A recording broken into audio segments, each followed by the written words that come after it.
Oke, selamat malam. Melaporkan langsung, ini sudah dikontrakan lagi.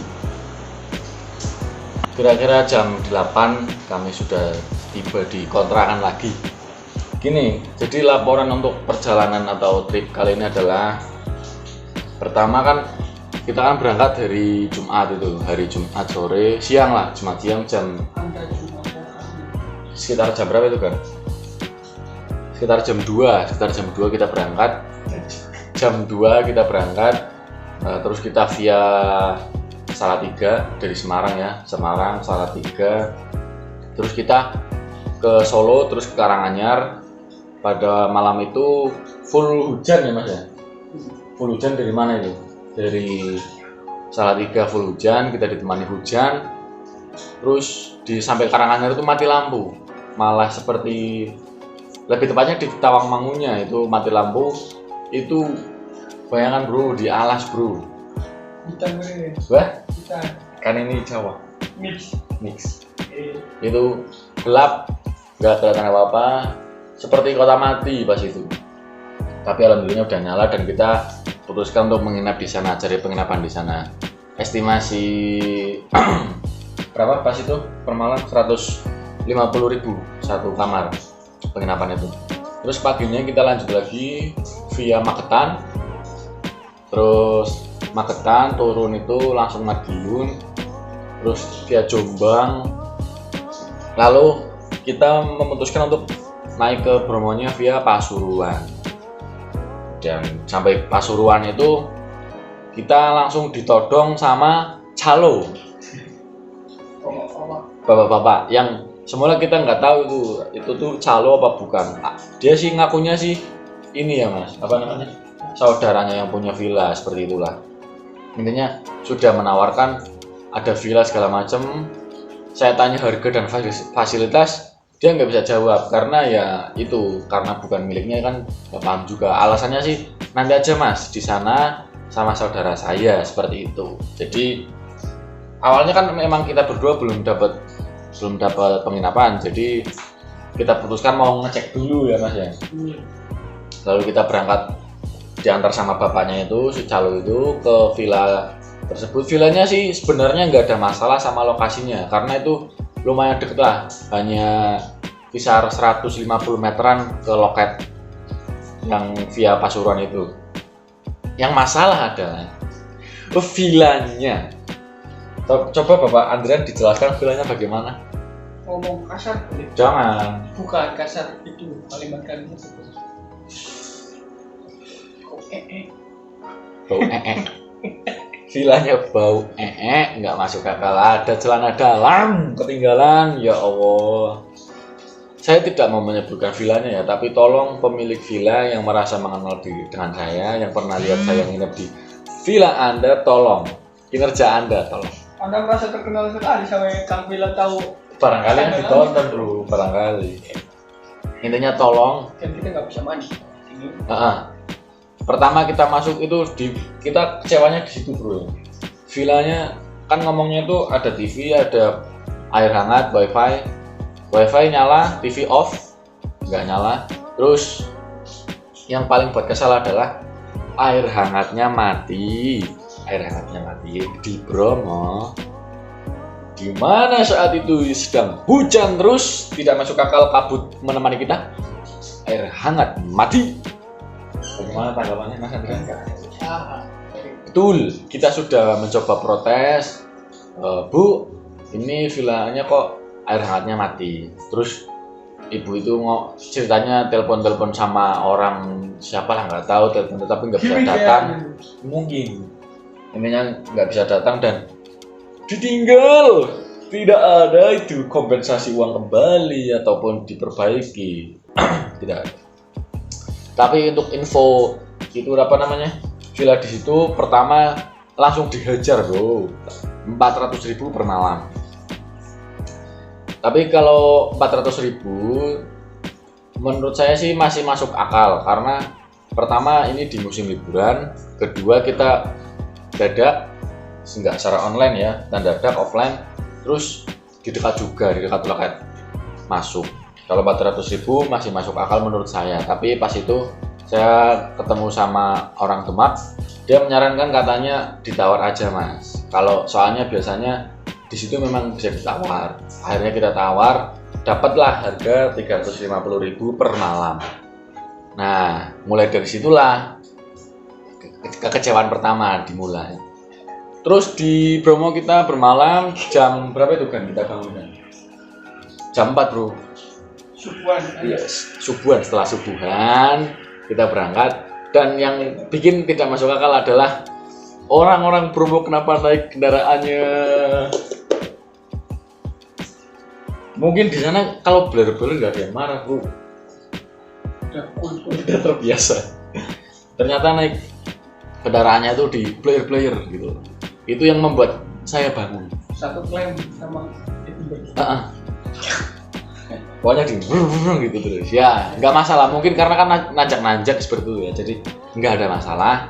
Dan saya juga berterima kasih karena berkat player itu saya bangun. Terus jam 4 kita naik ke Bukit Penanjakan. Astagfirullahaladzim.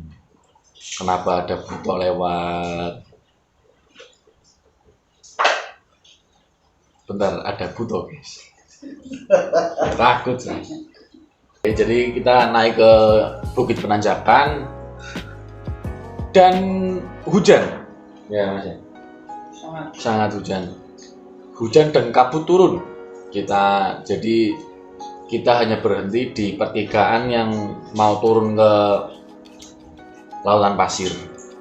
Kita berhenti di sini, kita makan bakso jam 5. Makan bakso. Informatif sekali. Sangat menginformasi karena harganya untuk bakso berapa? Mereka nggak perlu ternyata. Penting bro, 15.000 satu porsinya. Terus yang bikin tidak masuk akal adalah kenapa susu hangat dengan gelas segini? Ya masih masuk akal sih, karena di objek wisata yang ramai kan, harganya 7.500, beli 2 jadi 15.000. Ya kan konsepnya laki-laki kan lihat suka beli. Nah, yang lucu adalah pembeli tersebut ada satu lagi yang ibu-ibu itu nawar dari di ACC. Nawar dan di ACC. Kopinya di samping kita. Kenapa gitu loh? Kenapa ada penawaran di air minum gitu loh? Ini kopi bro, kopi ditawar. Jadi saran buat kalian, barangkali ada yang mau naik ke Bromo juga, pintar-pintarlah menawar. Segala hal di sana bisa ditawar. Dari bakso sampai Jangan lupa. oh ya, informasi juga, tolong teman-teman kalau mau naik ke Bromo, silahkan membawa peralatan sendiri dari rumah, kayak misal jaket dan juga sarung tangan. Kalau mau beli sarung tangan di sana boleh untuk memajukan UMKM kan, ekonomi masyarakat di Bromo, tetapi pintar-pintarlah memilih. Karena ada salah satu oknum ya, saya menyebutnya salah satu oknum itu menjual dengan strategi S7 marketing tidak masuk akal. Contohnya seperti ini. Ada sarung tangan warnanya abu-abu tanpa di plastik, dijual dengan harga 10.000. Oke. 10.000. Habis itu ditawarin lagi, Mas ada yang lebih tebal. Bilangnya seperti itu. Saya cek, saya buka, kok sama. Warnanya yang beda, warnanya hitam, sama diplastikin. Modal plastik sama warna hitam, harga naik 10.000. Harga jadinya 20.000. Untungnya plastiknya kita kembaliin lagi. Enggak, kita buka untungnya. Untungnya kita buka plastiknya dan kita cek sama, dan saya kembalikan Bu yang 10.000 aja. Terus ibunya juga ACC, alhamdulillahnya. Jadi kesimpulannya sih, kalau di sana orang-orang sana itu sebenarnya itu ramah-ramah, dan maksudnya kan ada beberapa tempat objek wisata yang kalau udah dibuka kan nggak boleh dikembaliin seperti itu kan. Kalau di sana masih boleh. Dan kita kan di sana nggak paketan yang jeep ya. Kalau naik kita memang menu yang dituju itu naik motor turun ke lautan pasir itu. Dan pas sekitar jam 6 6-7an lah kita mulai turun, setengah enam kita mulai turun ke lautan pasir dan wah bro gitu surga dunia, nggak masuk akal bro, yakin keren sekali, harus dicoba ke sana bro, real. Yang ngalahin enggaknya cuma. Hah? Yang ngalahin enggak. Bukan ngalahin dong, menyimbang. Keren sekali di sana. Oh, karena hujan juga kan, jadi kami pun naik motor itu saya pakai bela ini pakai Beat Mamba, nggak masuk akal. Beat Mamba loh, bayangkan Beat Mamba standar pabrik, modal ganti oli dan kampas rem sampai di Bromo, Tekan lautan pasir. lautan pasir. Terus kita di lautan pasir seperti itu indah sekali, tapi ada yang disayangkan ya, kabut turun dari pagi sampai siang, jadi kita di sana cuma sampai jam berapa Mas Andra? Sampai jam 10-an ya? Sampai jam 10 kita tapi udah muter-muter di lautan pasir, keren sekali. Tapi ya itu kok kabut dan angin, hujan angin dan kabut, jadi wah itu sangat disayangkan sih. Coba kalau cerah itu pasti keren sekali. Setelah kita putuskan pulang ke villa jam 10-an, oh ya tadi villanya ya kamarnya nggak ada kunci. Bayangkan bro, villa kamar nggak ada kunci, hanya modal dengan ibu-ibunya ngomong saya jamin aman. Mana ada jaminan aman kalau ada pengunjung lain. Jadi seperti itulah di villa tersebut ya. Terus kita pulang dari Bromo itu sekitar jam 12-1an, jam 1an lah. Mulai turun, kita mampir di Sidoarjo, teman saya, di rumah teman saya itu, di kontrakan teman saya, kita bersih-bersih segala macam karena kalau mau mandi di atas dingin sekali. Akhirnya mandi di Sidoarjo, bersih-bersih, terus kita lanjut lagi sampai di Tuban. Tapi untuk di Tuban saya memesan di Traveloka, itu dapat kamar dengan fasilitasnya lumayan lah, bagus untuk 2 orang, itu harganya 200.000. Lalu kita pulang, check out jam berapa kita Mas tadi? 20. Jam 12 siang kita check out, sampai di Semarang sekitar jam 8. Dan itu perjalanan dari Semarang, Tawangmangu, Bromo, dan pulangnya lewat Pantura ya, sampai sini. Full ditemani hujan. Sampai-sampai kita ada sebutan untuk hujan yaitu ranti. Ranti itu apa Mas? Rain Besti. Sampai hater heran-heran kok nggak hujan kalau terang. Kalau udah gerimis langsung, ayo turun, semuanya turun. Nggak masuk akal, hujan menemani kita full dari berangkat sampai pulang. Bahkan sekarang pun masih hujan. Jumat sampai hari Senin. Untuk estimasi total keuangan ya. Ya nih, hitungan duit sih. Pertama kita iuran. Ini untuk, jadi kita berdua itu iuran untuk makan segala macam masuk villa dan lain-lain. Tapi kalau bensin kita pribadi. Untuk iuran Mas, pertama kita iuran berapa? Yang di Salatiga itu. Iuran di Salatiga berapa itu? 50. 150 kali 2 300. Terus gimana lagi? 50. Hah? Gimana itu? 250 yang kedua ya.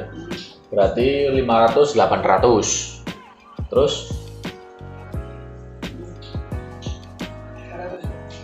nggak tahu lah. Kalau apa spesifiknya kurang lupa saya. Intinya keluar itu berapa? Anda sendiri. Berarti untuk berdua dengan tema touring manja kita habis sampai 2.600.000 rupiah. Gokil. 2.600.000 rupiah dengan tema touring manja ya. Jadi kita nyewa villa segala macam seperti itu. Tapi sebenarnya kalau mau dipangkas uangnya untuk ke Bromo itu saya estimasikan mungkin per orang 1 juta bisa nyampe sih, tapi ya resikonya nggak tidur di pom segala macam gitu, di masjid atau musola. Kalau penginapan nggak harus nambah sih. Dan itu hanya untuk iuran. Kalau bensin sendiri bensin Anda pakai bin Maba habis berapa bro?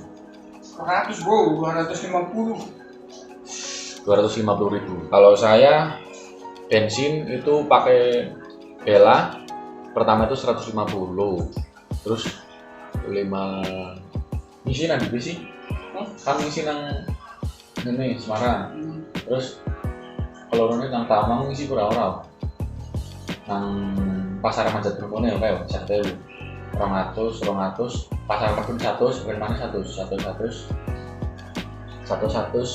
50 karo Sama 150. ini 400 bensin saya bolak-balik 400, pertamax 400.000 rupiah.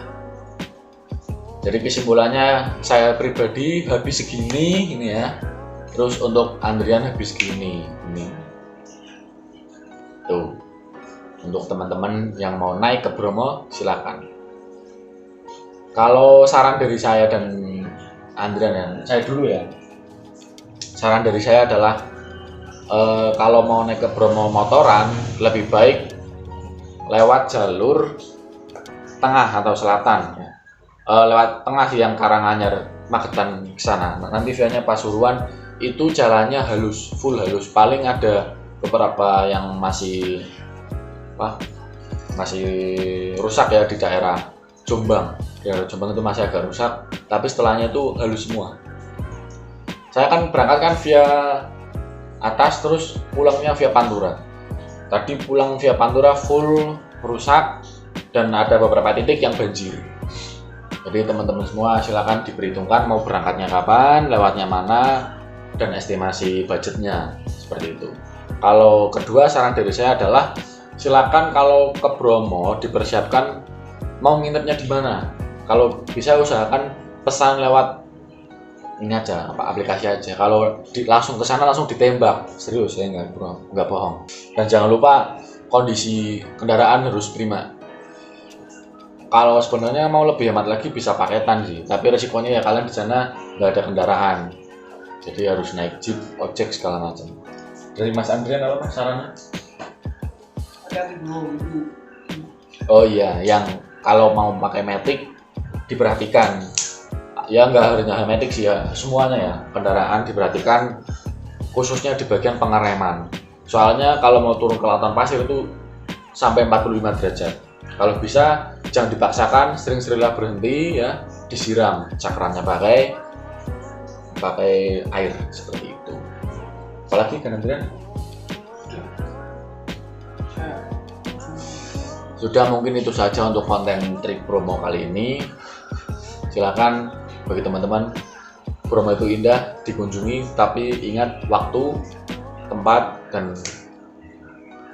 keuangannya dipikirkan lagi. Itu saja dari kami berdua. Sukmanda, bye.